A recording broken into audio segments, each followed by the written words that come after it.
we often and very easily can feel entitled to categorizing feedback as either constructive, ill-informed, inappropriate, unapplicable, or even throw it into an entire new category of like unnecessary opinions or like not something that we need to be paying attention to.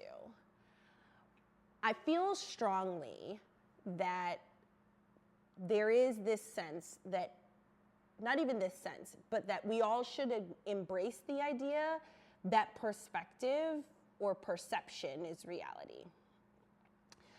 I say this as an entry into this idea of what is constructive feedback, because often we are going to receive feedback that we have to really distill down what from it is useful and what from it is actionable versus what may be rooted in something that is out of our control. So you are going to go through this exercise of hearing lots of different things from different people. You may ask for feedback and instead get an opinion about something. And an opinion is probably more about someone giving you their perspective on something that you might disagree with, and their perspective on maybe how you should do something, which is colored by their way of existing in the world, their way of seeing different things, and like their past experiences. And so I urge everyone to take time to receive the feedback, to digest the feedback, and ultimately always look for what in it allows for a lesson or a learning or something that I can take from it. It is very dangerous to see someone and their feedback or their message as purely an opinion. Because the reality is, while that is truly one person, that one person may represent a theme that was not obvious to you at the onset. A theme of people with more similar experiences to this person are going to receive me and something I'm doing in this way. Now, you still get to take the complete control on, am I going to do something with that? Am I going to show up any differently? Am I going to dress any differently, speak any differently, operate any differently? You still are fully in control, but there is something to glean from whatever is shared, regardless of whether or not it's soaked in an set of experiences and potentially biases that are not yours to wear, to own, and to be burdened with, right? But we should always keep our eyes open for what can be understood from what is shared with us, whether or not it necessarily inspires a change in behavior or action.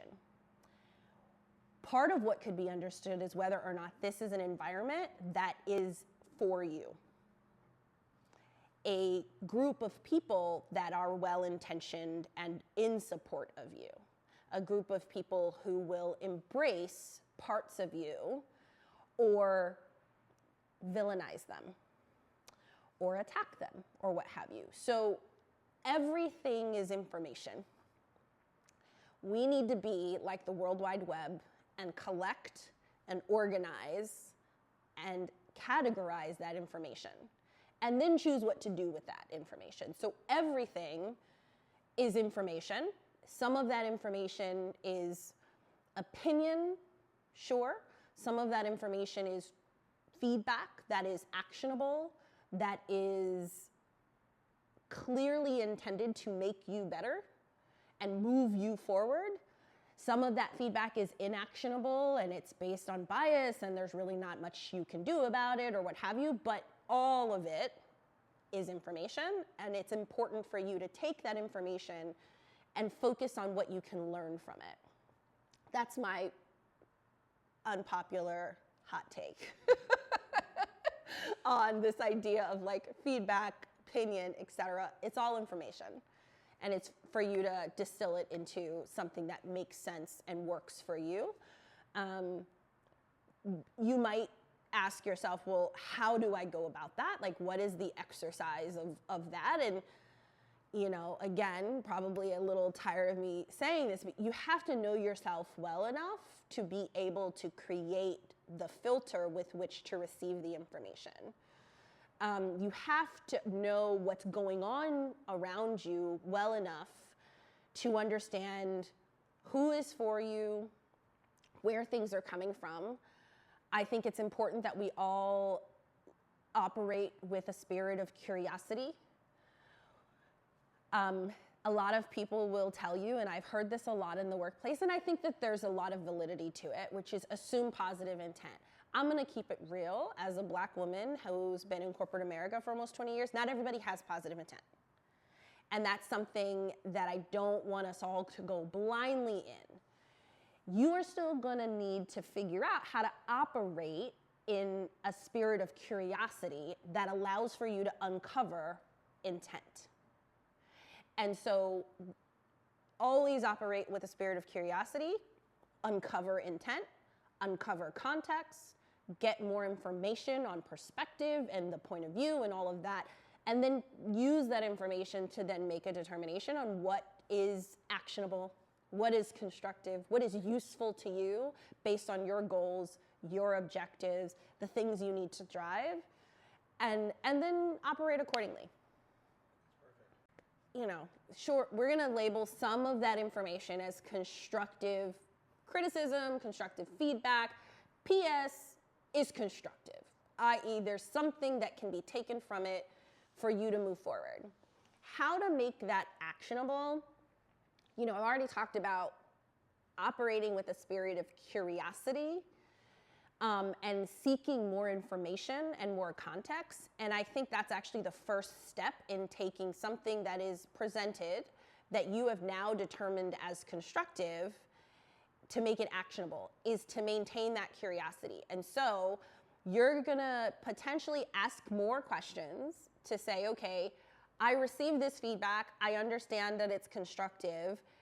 Can you tell me a little bit more about what you didn't see or what you did see that I should be thinking about as I create a plan to rectify or to put this into practice or what have you?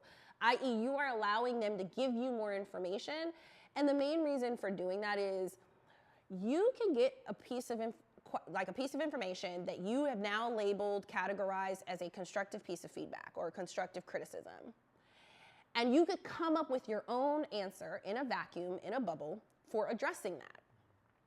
And be way off from what that person was trying to communicate, what they believe is true, or what have you. And so giving them the space to give you a little bit of a cheat sheet on what they're actually looking for will allow you, giving them the space to articulate and communicate that cheat sheet of what they're actually looking for will allow you to build with your eyes wide open and, not waste any time, So I think that that's like the first step is continue to lean into that curiosity, get a bit more information, and ideally develop a little teeny tiny cheat sheet or at least a cue that allows you to know that you're on the right track in building an action plan or some sort of rectification or figuring out what you're going to put into practice so that way they can see the change that they're looking for based on this feedback that they've provided you. Once you have that little cheat sheet, that's when you start to create a set of steps. If they are looking for you to do a better job of report backs, or they're looking for you to do a better job of bringing people into the conversation when you are working cross-functionally, or they're looking for very specific things, okay, now that they've given you that, you can develop a point of view on like, this is how I want to address that. Here's the 1, 2, 3 things I'm going to do. Try not to do too many things because it's a lot, especially if you still got to just do your day job, whatever that might be. But if you come up with those couple of things, I think it's step 1, get the information, get the cheat sheet. Step 2, develop a point of view on what something could be. Step 3, and probably one of the most important steps, is to validate that plan with the person who gave you the feedback. By validating the ultimate plan, you are basically building a mutual understanding that, hey, you said you needed to see this. Here's what I understand you meant by that. Here's what I came up with. Do you think that's going to help us bridge the gap between where I started and where you would like to see me, et cetera? Here's why I think it will. But you give them the space to give you feedback even on the plan. And once they can kind of co-sign the plan, or at least agree that what you're working towards or how you are constructing that makes sense, they put a little bit of their fingerprints. So that way when they come back and they reassess, there was alignment. So I think the best way to make, feedback in whatever form or fashion actionable is to ensure that you're driving alignment from your understanding of it to the building of the plan, and then ultimately I don't want to call it the retest, but the recalibration or the reassessment of its impact, right? And throughout executing against your plan, you should be taking in new data, getting feedback from other people. Ideally, it's documented in a way that you can package and clarify at the point of reassessment that you have really addressed this gap or this concern, right? And so those are opportunities that you have.